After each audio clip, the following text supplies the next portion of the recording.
Hello guys, চলে এসেছি আবারও একটি মিনি ব্লগ নিয়ে। তো তোমরা সবাই কেমন আছো? আশা করি সবাই ভালো আছো। আমিও অনেক অনেক ভালো আছি। তো আজকেও আমাকে বাজারে যেতে হয়েছিল, তাই সকাল সকাল ঘুম থেকে উঠে রেডি হয়ে চললাম আমি বাজারে। আর বাড়ি আসার পথে যেটা লাগবে সেটা নিয়ে আর একটা চকলেট নিয়ে আমি বাড়ি চলে এলাম। আর বাড়ি আসার পথে দেখো কেমন পাগলের মতো আচরণ করছিল। তারপরে তো বাড়ি টাড়ি এসে দেখি মা এখানে রান্না করছে ডালের বড়ার তরকারি। আর এই ভাজা বড়াটা খেতে আমার ভীষণই ভালো লাগে, তাই আমি ওখান থেকে একটা ডালের বড়া নিয়ে খেয়ে নিলাম। তারপরে তো লাঞ্চ করতে চলে এলাম, আর লাঞ্চে তো আজকে ছিল ডালের বড়ার তরকারি আর ভাত।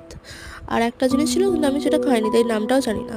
তারপরে তো এখানে বসেছিলাম আর বসে বসে একটু আমার প্রিয় ফল আনারস খাচ্ছিলাম। আর শুধু আমি একা খেলে হবে, তাই ভাইকে একটু দিয়ে দিলাম। তারপরে চলে গেছিলাম পড়তে, আর প্রচণ্ডই বৃষ্টি হচ্ছিল আসার পথে।